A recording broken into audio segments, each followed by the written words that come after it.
Donc sur ce plateau, nous sommes exactement à 7 heures, oui, c'est l'heure de nous rendre du côté de Yaoundé. Vous retrouvez M. Ghislain Pierre Assono pour la lecture des une journaux paru au Cameroun. M. Ghislain Pierre Assono, avec le cœur enflammé du voix ce matin, une fois de plus, nous vous envoyons l'antenne à la Yaoundé pour la rue 13.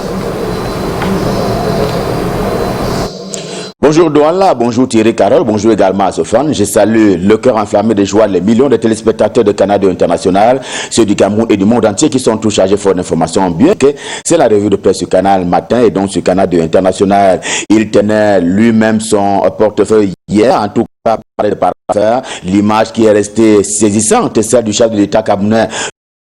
Le président du Conseil supérieur de la magistrature, à l'entrée justement des travaux qui se sont tenus hier au palais de l'unité, le palais présidentiel. L'image du geste tantôt est restée saisissante et ce matin, le quotidien Émergence en parle pour dire quels ont été les à côté et même les travaux proprement dit de cette session du Conseil supérieur de la magistrature. Le quotidien Émergence, vous le voyez en une principale ce matin, raconte à la fois les à côté mais également le cœur des assises, question de compte cette session. Le journal Essentiel lui aussi apporte des précisions qu'il ne faut pas surtout oublier au terme de ces travaux tenus hier au palais de l'unité. À cette occasion, les magistrats du Common Law ont donc été intégrés. C'est une nouveauté, c'est cela qui sort d'ailleurs de l'ordre au terme des travaux qui se sont tenus hier au palais de l'unité. Le Common Law institué à l'ENAM, l'École nationale d'administration et de magistrature, c'était alors en 2017. Cela répondait d'ailleurs à une revendication, notamment des anglophones, au terme de cette manifestation des avocats originaires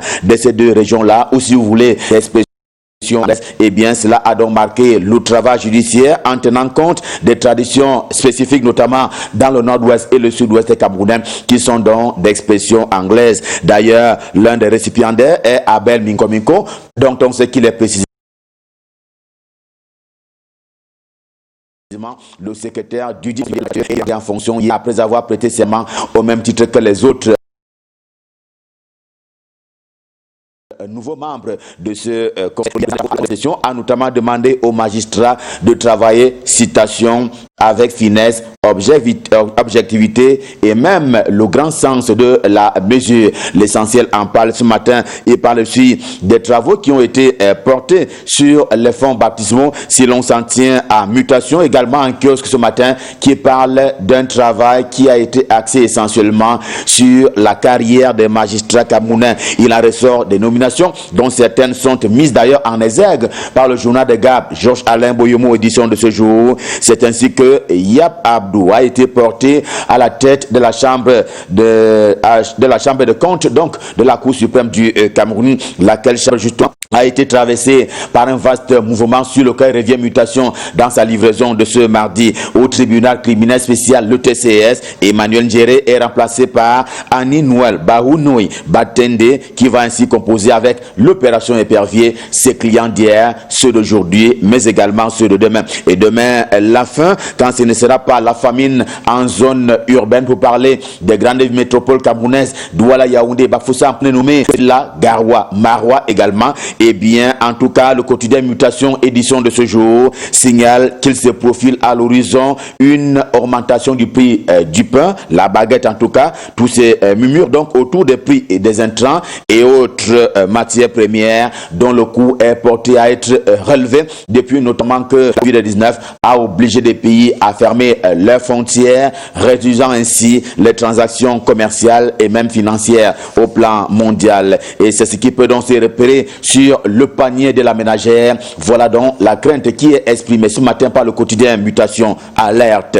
Alerte également côté Guadianpo, c'est le quotidien camerounais d'expression anglaise au siège imposant, le MRC, le mouvement pour la renaissance du Cameroun, qui s'en va protester par des marches pour décrier des conditions de détention à tout le moins pas bonnes de ces prisonniers dits prisonniers de la crise anglophone. Le leader de ces partis, le professeur Maurice Kamto, pour ce qui est justement d'un certain nombre de faits, s'était indigné par le passé, notamment de la mort enchaînée d'un détenu de la prison centrale de Yaoundé Yakondengi, et plus tard avait commis une lettre à l'adresse des Camerounais, question d'attirer leur attention sur l'implémentation des droits de l'homme au Cameroun. Et pour ces marches, un courrier a d'ailleurs été adressé au sous-préfet de Douala 3e pour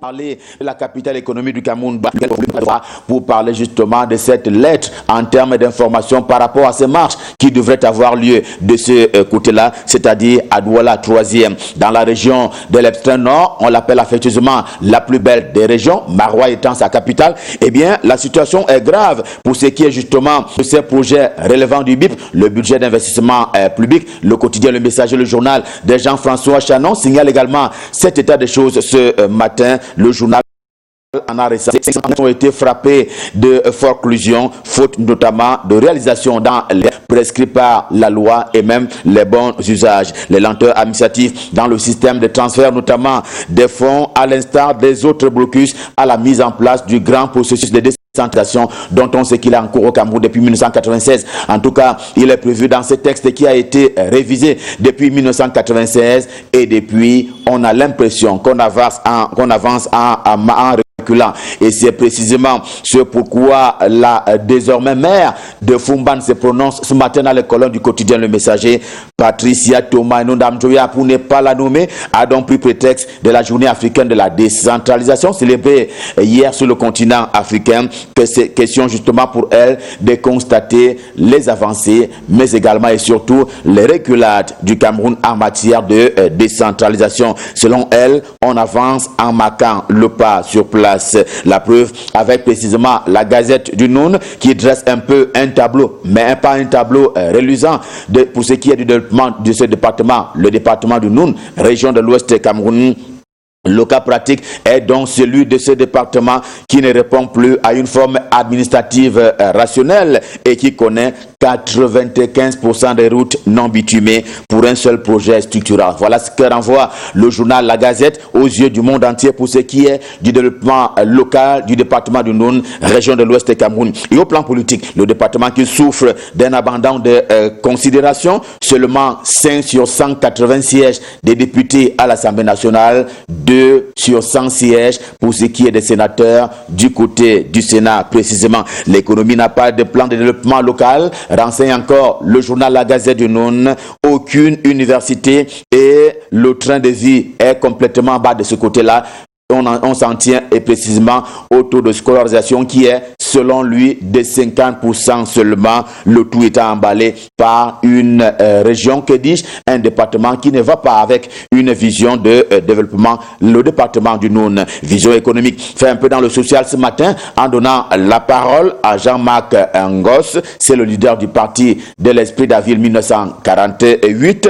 Il dénonce ce matin un vaccin porté à être testé sur les jeunes filles âgées de 9 ans au Cameroun. Et pour le journal, que dis-je, pour la personne qui se prononce dans les colonnes du journal ce matin, il ne faut pas prendre les Camerounaises comme étant des cobayes. L'économie quotidienne fait dans la politique économique ce matin et il revient tout de go sur ce plaidoyer en période de Covid et parce que les États concernés pensent déjà à l'après-Covid-19 aussi bien au Cameroun que dans les pays subsahariens, les autres pays subsahariens, eh bien, celui-ci est dirigé, pour parler de ce plaidoyer-là, vers les bailleurs de fonds pour que l'aide extérieure soit ainsi apportée aux États et même aux particuliers. Question d'envisager une relance économique, notamment dans l'Afrique subsaharienne. Par exemple, indique pour sa part Diapason le journal de François Mbouke, entre le Cameroun et l'Union européenne, il va falloir que cette dernière, pour parler de l'Union européenne, lâche du lest pour ce qui est de l'impact fiscal sur le Cameroun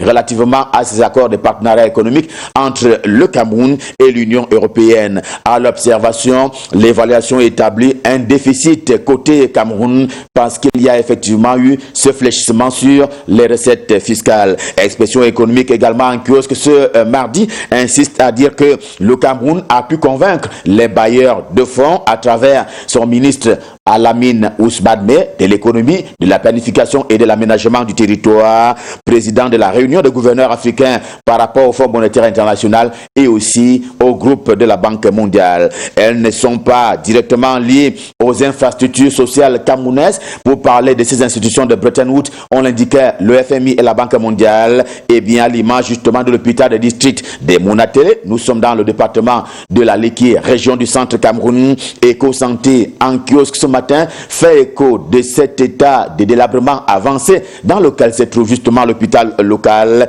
Eh bien, un hôpital qui ne donne plus envie d'aller à l'hôpital. Flèche d'Afrique, également en kiosque, se concentre aussi sur le travail et le social en particulier. Le 3 août dernier, en effet, rappelle encore le journal, des bénéficiaires des logements sociaux ont eu droit à des clés qui leur ont été remises par qui des droits, Célestine Ketcha-Cortez, ministre de l'Habitat et du Développement urbain. Le point hebdo est d'ailleurs loin, très loin de distribuer des bons points à un membre du gouvernement pour parler de Gabriel Mbaye-Robe. Selon le journal, le ministre camerounais en charge de l'agriculture et du développement rural s'avère à tout le moins transparent. Le journal a du mal à établir ses réalisations tant de l'intérieur que de l'extérieur de ce département ministériel depuis bientôt 2 ans maintenant. Et dans cette perspective, la primaire de l'info dit avoir réalisé un sondage d'opinion auprès des populations camerounaises, aussi bien des populations que des experts en la matière, sur le travail individuel des chefs de département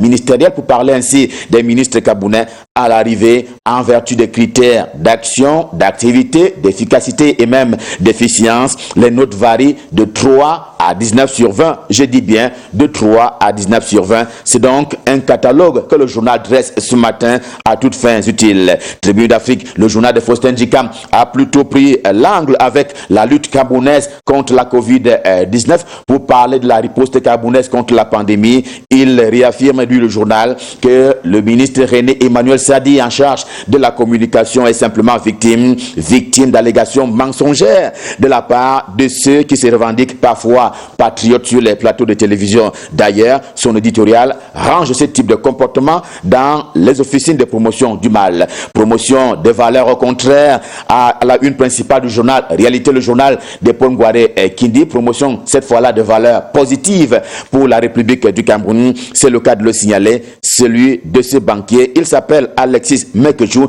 qui est donc mis en exergue et en lumière ce matin par le journal Réalité, auquel nous avons fait allusion à l'occasion de la revue de presse Made in Cameroun, édition de ce mardi. Stop fin, le cœur enflammé de joie, bien entendu, nous vous avons servi. On prend rendez-vous pour demain pour le même exercice et j'aime à le dire, nous serons dans la même disposition et même prédisposition, question de vous servir. Et aussi, ils sont du côté de Douala pour vous servir. C'est le duo Thierry Carole, Soflan Kenyé. Pour la suite et la fin de Canal Matin, je leur repasse le pouvoir. C'est à vous Soflan, c'est à vous Thierry Carole, c'est à vous Douala. Merci beaucoup, M. Ghislain Pierre-Assono, et direction le Tchad et le Mali dans quelques instants. Mais pour le moment, nous allons commencer par le Mali. Oui, au Mali, les 9 nouveaux membres de la Cour constitutionnelle ont prêté serment hier en présence du président de la République, Ibrahim Boubacar Keïta, et du médiateur de la CEDEAO dans la crise malienne, l'ex-président du Nigeria, Goodluck Jonathan.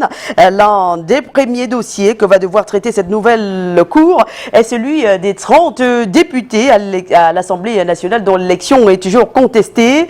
La CEDEAO avait demandé la démission de ses élus, mais certains font toujours de la résistance. Je rappelle que c'est une partie des résultats provisoires des législatives publiées par la défunte Cour constitutionnelle qui a été le détonateur de la crise politique qui sévit actuellement au Mali. Si la nouvelle Cour résout le problème des 30 députés, ce sera déjà une grande avancée dans le volet élection de cette crise. Terminons cette page internationale avec le Tchad. Au Tchad, en ce jour des 60 ans de l'indépendance du Tchad, eh bien, le chef de l'État, Idriss Déby Itno, sera élevé au rang de maréchal ultime. Maréchal, c'est l'ultime niveau de la hiérarchie militaire.